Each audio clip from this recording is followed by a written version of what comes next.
বইমেলার প্রাণভোমরা little magazine. এই little magazine Bangla সাহিত্যকে দিয়েছে প্রচুর অসাধারণ লেখা, একই সঙ্গে দিয়েছে অসাধারণ বিভিন্ন কলম। আজ সেই প্রাণভোমরার কাছে দাঁড়িয়ে জি 24 ঘন্টা ডিজিটাল।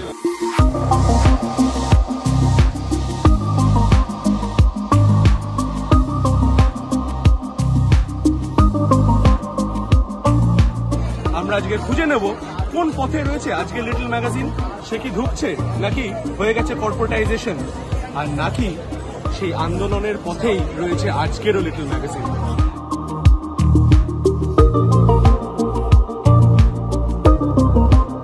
কোনো বছরই লিটল ম্যাগাজিনের এই যে তাঁবু, সেখানে স্টলের জন্য কখনো ভাড়া দিতে হয়নি, কিন্তু এবছর শোনা যাচ্ছে যে লিটল ম্যাগাজিনের স্টলে টেবিল দেওয়ার জন্য নাকি ভাড়া দিতে হচ্ছে। দেখি সত্যি কথা সত্য। শুধু এবছর নয়, গত বছর নিয়েছে 590 টাকা, এবারও নিয়েছে 590 টাকা। তার বিরুদ্ধে আমার তীব্র প্রতিবাদ। আমি 50 বছর ধরে লেখালেখি করছি, এমন কোনো কাগজ নিয়ে আমি লিখিনি। একাডেমিকে বলেছি, একাডেমির যিনি সচিব তাকেও বলেছি যে আপনারা এদের সাহায্য করুন, সবাইকে লেখকদের টাকা দিন, সবাইকে দিন, ডেকে এনে পয়সা দিন, কোনো আপত্তি নেই। কিন্তু লিটল ম্যাগাজিনের কাছে 2000 দান মানে রক্তদান। কয়েক বোতল রক্তদান করা হবে, কারণ মুমূর্ষু লিটল ম্যাগাজিন হয়ে যাচ্ছে। যারা কোনো রকমে বার করছে তাদের ঘটি বাটি বন্ধক দিয়ে বা খুব দেনা করে করেছে। আমি বারবার বলেছি, আমার এই কাগজে বারবার লিখেছি যে লিটল ম্যাগাজিনের জন্য এত কাপন্নতা কেন। এটা আগের বছরও দিতে হয়েছিল, 500 টাকা দিতে হয়েছিল, এবার এটা 590 টাকা। আচ্ছা, এই যে মানে এটা কি মানে অন্যান্য যারা আরো বসছেন, আপনাদের মধ্যে কি মানে এটা সম্পর্কে আপনাদের প্রতিক্রিয়া কি? মানে এটাতে আপনাদের সুবিধা হচ্ছে, অসুবিধা হচ্ছে?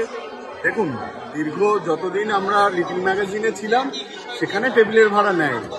এবার এখান থেকে ওদের হয়তো জিনিসপত্রের যে চাপটা রয়েছে, লাইটের হোক বা জায়গা ডেকোরেশনের হোক, তার জন্য নিয়েছে। দেখুন, 500 টাকাটা কোনো বড় ব্যাপার নয়, মানুষ দিতেই পারে।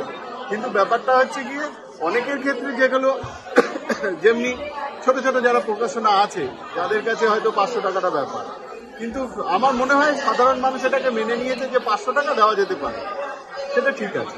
অ্যাকচুয়ালি গত বছর থেকেই টাকাটা লাগবে, তো সেটা আমার মনে হয় কোথাও গিয়ে যে গত বছর থেকেই যে টাকা নেওয়ার ব্যবস্থাটা হয়েছে সেটা খুব একটা খারাপ নয়।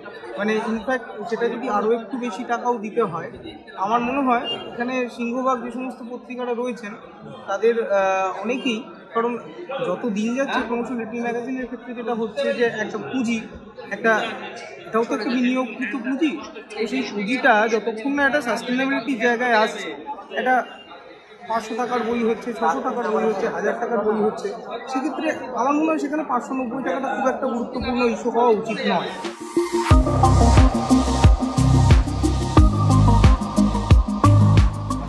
দ্বিতীয় যে প্রশ্নটা রয়েছে সেটা হচ্ছে যে লিটল ম্যাগাজিন তো একটা আন্দোলন, একটা ভাবধারা, একটা সেই জায়গা থেকে তৈরি হয়েছিল। এবারে বর্তমানে বদলাতে থাকা এই যে পৃথিবীতে কর্পোরেটের যে জোরটা বাড়ছে, সেখানে কি ধীরে ধীরে লিটল ম্যাগাজিনের মধ্যেও কর্পোরেটাইজেশনের একটা জায়গা তৈরি হচ্ছে? আসলে আন্দোলনটা আমি আপনাকে বলি, আন্দোলনটা আমার মনে হয় তার অনেকগুলো ডাইমেনশন তো রয়েছে। মানে ধরুন, আমি আমাদের একটা পত্রিকা খুলেই বলছি, এই যে একটা এক্সপেরিমেন্ট করার জায়গাটা ব্রাউন পেপার দিয়ে একটা কভার হচ্ছে, এই যে এক্সপেরিমেন্টের জায়গাটা, সেটা আমার মনে হয় লিটল ম্যাগাজিনে এখনও রয়েছে। বিষয় চয়েস করার ব্যাপারে এমন একটা বিষয় আমি চয়েস করছি যে বিষয়টা খুবই এক্সপেরিমেন্টাল, সেই বিষয়ে হয়তো সেই অর্থে কর্পোরেট রিস্ক নেবে না সেটা নিয়ে কাজ করা। মানে সেই জায়গাটা এক্সপেরিমেন্ট রয়েছে, আমার মনে হয় সেখানে কর্পোরেট উপকৃত হচ্ছে। কিন্তু একটা জিনিস কিন্তু সাস্টেনেবল করতে হবে, অর্থাৎ আমি যদি 5 টাকা দিয়ে একটা বই তৈরি করি, আমি সেখান থেকে অন্তত 6 টাকা না তুললে আমি পরের বছরের বইটা বের করতে পারি। তার ফলে সেই জায়গাটা আমার মনে হয় সংগঠনগত দিক থেকে এবং সিস্টেম অনুযায়ী লিটল ম্যাগাজিন অনেক ম্যাচিওর হয়েছে। অন্তত একটা উড়োখই গোবিন্দায়নময়ী ভাবটা থেকে বেরিয়ে এসছে, সেটা লিটল ম্যাগাজিনের জন্যই ভালো। আমার লিটল ম্যাগাজিন তাবু নিয়ে বিভিন্ন সময় বিভিন্ন ধরনের চর্চা, রাজনৈতিক চর্চা, সাহিত্য চর্চা সবই তো হয়েছে।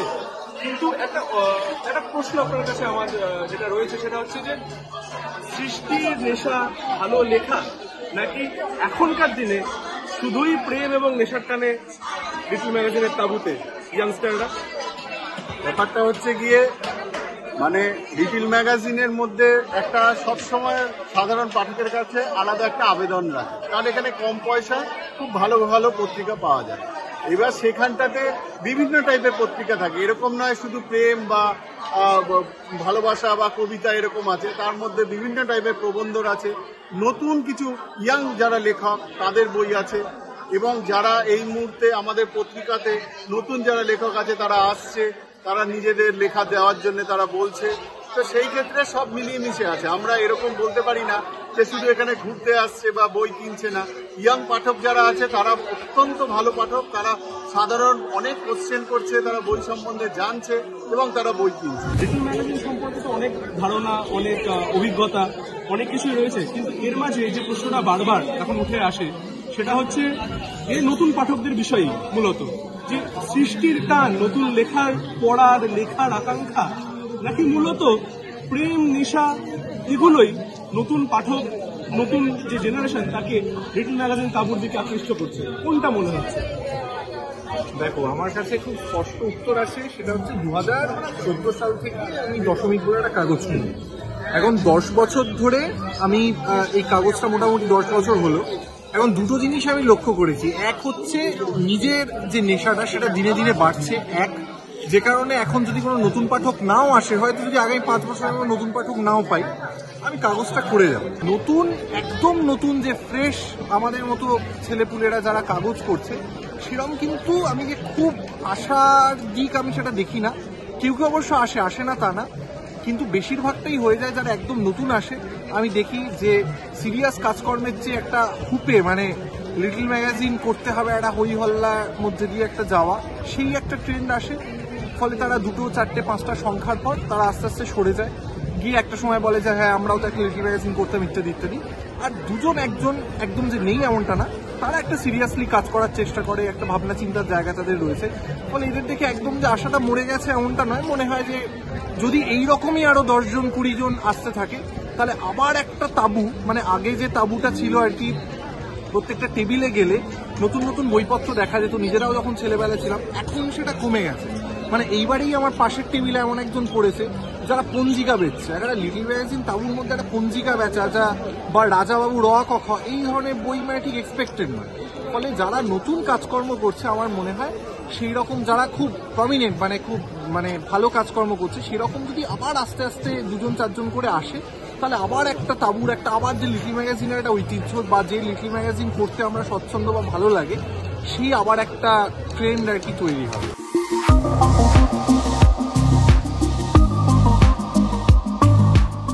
কেউ বলছে টাকা নেওয়া সঙ্গত, আবার কেউ বলছে একদম ভুল হয়েছে। কিন্তু আপনার কি মত জানান আমাদেরকে কমেন্ট বক্সে। ক্যামেরায় দেবস্মিতা দাসের সঙ্গে অনুষ্ঠুপ রায় বর্মন, জি 24 ঘন্টা ডিজিটাল।